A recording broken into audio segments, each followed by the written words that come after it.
ఏపీలో విపక్ష కూటమి సమర సంఘం ఈసారి ఎన్డీఏకి 400 సీట్లు దాటాలన్న మోదీ ఏపీ ఆకాంక్షలను నెరవేరుస్తామని హామీ. ఏపీలో వైసీపీ కాంగ్రెస్ ఒక్కటే ప్రజల కలల్ని వైసీపీ నాశనం చేసింది. అక్కడా ఇక్కడ ఎన్డీఏని గెలిపించాలన్న మోదీ. ఏపీలో దోపిడీ తప్ప అభివృద్ధి లేదు, రాష్ట్రాన్ని కాపాడాలని మోదీని కోరుతున్నా ఎన్డీఏ సర్కార్ ఖాయమన్న చంద్రబాబు. పరిశ్రమలన్నీ తరలిపోయాయి, డబ్బుంటే ఏమైనా చేయగలమనుకుంటున్నారు. ఏపీలో ఎన్డీఏ ప్రభుత్వాన్ని స్థాపిస్తామన్న పవన్. కుర్చీ కోసమే 3 పార్టీలు కలిశాయి, పొత్తులతో ప్రజలకేమి లాభమన్న పేర్ని. చంద్రబాబు నైజంపై అంబటి ట్వీట్. కాంగ్రెస్ లో చేరిన దానం రంజిత్ గేట్లు తెరిచామన్న సీఎం రేవంత్ రెడ్డి. దానంపై స్పీకర్ కి ఫిర్యాదు చేసే యత్నంలో విపక్షం. కవిత విచారణను రికార్డ్ చేసిన ఈడీ. కేటీఆర్ హరీష్ రావు పరామర్శ. అరెస్ట్ ను సవాల్ చేస్తూ సోమవారం పిటిషన్. బీజేపీ బీఆర్ఎస్ మధ్య రహస్య ఒప్పందం ఉంది. ఇద్దరూ సర్కార్ను పడగొడతామంటున్నారు. 100 రోజుల్లో గ్యారంటీలను నెరవేర్చామన్న మల్లు రవి. ప్రశ్నిస్తున్న తెలంగాణ పేరిట బీజేపీ క్యాంపెయిన్. కాంగ్రెస్ హామీల అమలుపై బీజేపీ పోరాటం. పోస్టర్, వెబ్సైట్ లాంచ్ చేసిన బీజేపీ నేతలు. ఎన్నికల కోడ్ పక్కాగా అమలు చేయాలన్న మీనా. అధికారులతో AP CEO video conference.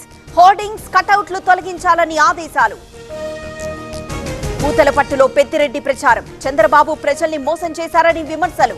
YCP జెండా ఎగరవేయాలని మంత్రి పిలుపు. ఎవరిపైనో కక్షతో క్యాపిటల్ ను మార్చలేదు. బంధువులకి భూములున్నాయని రాజధాని పెడితే ఎలా? విశాఖ మహానగరాల సరసన చేరుతుందన్న బొత్స. రేవంత్ కు ఇన్సెక్యూరిటీ ఎందుకు? ఎన్నికల తర్వాత డబుల్ ఇంజిన్ సర్కార్ కి మార్గం. సీఎం కు బీజేపీ నేత లక్ష్మణ్ కౌంటర్లు. ధరణిపై ఫోరెన్సిక్ ఆడిట్ చేసే విషయాలు బయటపడతాయి. తప్పులకు కారణమైన వారిని వదిలిపెట్టాం.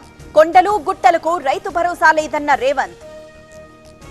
చెప్పేవి శ్రీరంగ నీతులు, చేసేవి చెత్త పనులు. ఫిరాయింపుల్ని ప్రోత్సహిస్తున్నారన్న దాసోజు. దానంను ఎలా చేర్చుకున్నారో చెప్పాలని డిమాండ్. మియాపూర్లో చెలరేగిన చెడ్డీ గ్యాంగ్. ఓ స్కూల్లో 7 లక్షల పైన దోపిడీ. సీసీ ఫుటేజ్ ఆధారంగా దర్యాప్తు. పీలేరులో ఐటీ ఉద్యోగాల పేరుతో మోసం. 300 మందికి పైగా నిరుద్యోగులకి బురిడి. ఫిర్యాదు తీసుకొని పోలీసులు. వాడపల్లిలో ఘనంగా స్వర్ణ శిఖర ప్రతిష్ఠ. వేద పండితుల ఆధ్వర్యంలో కార్యక్రమం. దాతలిచ్చిన 35 లక్షలతో మహోత్సవం. కాంగ్రెస్ నేతలను మోదీ ఈడీతో బెదిరిస్తున్నారు. బీజేపీలో చేరకపోతే జైల్లో వేస్తామంటున్నారు. కూటమి సభలో రాహుల్ సంచలన వ్యాఖ్యలు. కేజ్రీవాల్ కు మరోసారి ఈడీ సమన్లు. బెయిల్ వచ్చిన మరుసటి రోజే నోటీసులు. ఈ నెల 21న విచారణకు రావాలన్న అధికారులు. అరుణాచల్, సిక్కిం అసెంబ్లీ ఎన్నికల కౌంటింగ్ లో మార్పు. జూన్ 4వ తేదీకి బదులు జూన్ 2వ తేదీనే లెక్కింపు. ఎంపీ సీట్ల కౌంటింగ్ లో మార్పు లేదన్న సీఈసీ. ఎన్నికల విరాళాలపై ఎస్బీఐ అప్డేట్స్. వెబ్సైట్ లో పెట్టిన ఎన్నికల సంఘం. బీజేపీకి అత్యధికంగా 6,986 కోట్ల విరాళాలు.